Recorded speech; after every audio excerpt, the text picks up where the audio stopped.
किसी मशहूर शायर ने क्या खूब कहा है कि अपना हिस्सा मांग के तो देखो सारे रिश्ते बेनकाब हो जाएंगे और अपना हिस्सा छोड़ के तो देखो सारे कांटे गुलाब बन जाएंगे।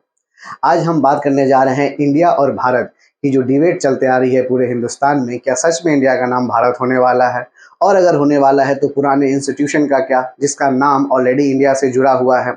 क्या इसे लॉ बुक में कोई प्रोविजन है और इंडिया और भारत को लेके, और आगे आने वाले टाइम में इसका क्या हल निकलना चाहिए? इस सब के बारे में हम समझेंगे। नमस्कार, मैं मनीष झा। चलते हैं इस बात को समझने के लिए और इंडिया और भारत के बारे में। Constitution of India article 1। देखिए, आर्टिकल 1 मतलब अनुच्छेद 1 कॉन्स्टिट्यूशन ऑफ इंडिया, भारतीय संविधान में ये क्लियरली मेंशन है कि इंडिया दैट इज भारत, मतलब इंडिया ही भारत है। और shall be the union of states, मतलब सारे राज्यों का संघ है, मतलब ग्रुप है, मजबूत है। तो यहाँ आप ये चीज समझ गए कि इंडिया दैट इज भारत, मतलब ये इंडिया वर्ड जो है अंग्रेज का दिया हुआ है, वही भारत है। ये ऑलरेडी मेंशन है, कोई नाम अलग से चेंज होने नहीं जा रहा है। और आज के डेट में अगर इसका नाम भारत हुआ भी तो कोई भी पुराना इंस्टीट्यूशन जो भी एडुकेशन के हैं या जो भी गवर्नमेंट के हैं, किसी का नाम चेंज नहीं होगा। हो सकता है आने वाले टाइम में जो भी न्यू डेवलपमेंट हो उसमें इसका नाम भारत कर दिया जाएगा, लेकिन पुराने से कोई छेड़छाड़ नहीं होगी, बिकॉज दोनों का मीनिंग एक ही होता है। ये आपके आर्टिकल 1 में क्लियरली मेंशन है। हाँ, पॉइंट यहाँ पे ये है कि आज के डेट में अगर किसी भी बुद्धिजीवी या किसी भी 90% लिटरेट से ये पूछा जाए देश में वोटिंग करा के क्या ये चीज सही है, तो लोग बोलेंगे no, India that is Bharat के बजाय भारत दैट इज इंडिया होना चाहिए।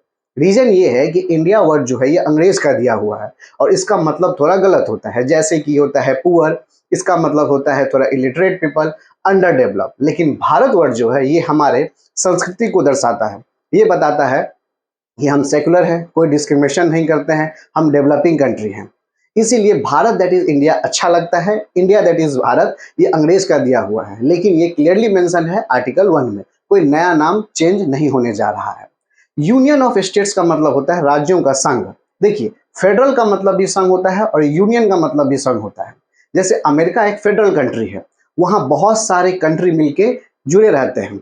लेकिन हमारा जो इंडिया है, हमारा जो भारत है, ये यूनियन है, मतलब बहुत सारे राज्यों को जुड़ के बनता है और आसानी से कोई भी राज्य निकल नहीं सकता, टूट नहीं सकता।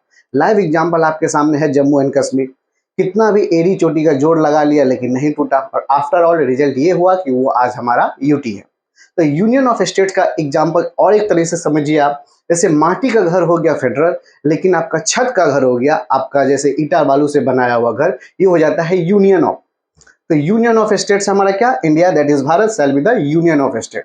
साथ ही साथ आर्टिकल 1 में और दो चीज महत्वपूर्ण है, उसके बारे में भी समझ लीजिए। देखिए, दूसरा कहता है कि जो भी हमारे इंडिया या भारत, जो भी हमारे देश में स्टेट्स हैं, सारे स्टेट्स और यूनियन टेरिटरी फर्स्ट शेड्यूल में मेंशन है। पूरे संविधान में 12 शेड्यूल है, 12 शेड्यूल। पहला शेड्यूल में आपको सारे स्टेट्स और यूनियन टेरिटरी के नाम मिल जाएंगे कि आप कौन से स्टेट्स और यूनियन टेरिटरी से बिलोंग करते हैं। अभी टोटल 28 स्टेट्स और 8 यूनियन टेरिटरी हैं। तीसरा पॉइंट बताता है कि अदर टेरिटरी में बी एक्वायर्ड। संविधान बनाने वाले बहुत ही ज्यादा समझदार थे, बियॉन्ड द इमेजिनेशन जिसे कहा जाता है उसे। तीसरा पॉइंट में उन्होंने ये मेंशन किया है कि अदर टेरिटरी एज में बी एक्वायर्ड। अगर इंडिया या भारत को कभी भी रिक्वायरमेंट लगा कि किसी दूसरे देश को अगर कब्जा करके अपने दूसरे टेरिटरी को अपने अंदर लाया जाए, तो वो तीसरे पॉइंट में शामिल हो सकता है आर्टिकल 1 के अंदर। जस्ट लाइक अगर मान लीजिए पीएक्यू को शामिल किया गया तो उसे तीसरे पॉइंट में दर्जा मिलेगी आर्टिकल 1 के तहत। तो कॉन्स्टिट्यूशन ऑफ इंडिया आर्टिकल 1 में ये 3 पॉइंट बहुत ही महत्वपूर्ण है। बड़ी आसान भाषाओं में आपने समझा है कि India that is Bharat, India का नाम ही भारत है, कोई अलग से नाम चेंज नहीं होने वाला है। लेकिन ये बेटर होगा कि भारत दैट इज इंडिया होना चाहिए इन फ्यूचर। साथ ही साथ यूनियन ऑफ स्टेट्स का मतलब होता है कि सारे राज्यों का संघ है, मजबूत है, आसानी से कोई भी राज्य टूट नहीं सकता।